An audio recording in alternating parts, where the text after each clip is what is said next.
চাঁপাইনবাবগঞ্জ জেলার সদর উপজেলার নিমতলা মোড় এলাকায় মঙ্গলবার ২২ এপ্রিল রাত ৯:৩০টার দিকে বাতেনখার মোড়ের দিক থেকে অজ্ঞাত প্রায় ৫০ থেকে ৬০ জন যুবককে নিমতলা মোড়ের দিকে আসতে দেখে স্থানীয় জনগণ ও দোকানদাররা।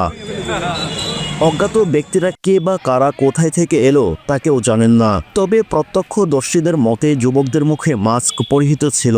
এ সময় বেশ কয়েকজনের হাতে দেশীয় অস্ত্রসহ হকি স্টিক, চাইনিজ পোড়াল রামদা দেখা যায়।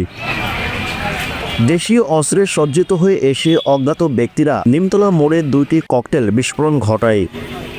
এরপর সততা প্রেসের নিকট আরও ৫টি ককটেল ছোড়ে, যার মধ্যে ৩টি বিকট শব্দে বিস্ফোরণ ঘটে আর ২টি ককটেল অবিস্ফোরিত অবস্থায় থাকে।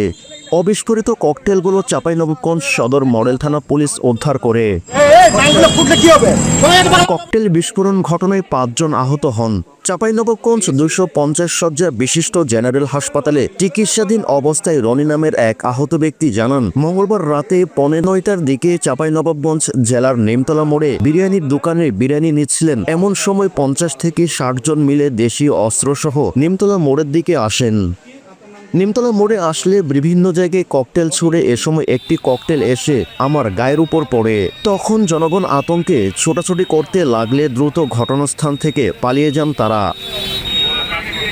পরে সরেজমিনে গিয়ে দেখা যায় ঘটনাস্থলের আশেপাশে পুরো দোকান বন্ধ করে দেয় দোকানদাররা। পরে পুলিশ ও সেনাবাহিনীর টহল দল ঘটনাস্থলে আসে। কি নিয়ে ককটেল বিস্ফোরণ, এ ঘটনা এখনও সঠিকভাবে জানা যায়নি।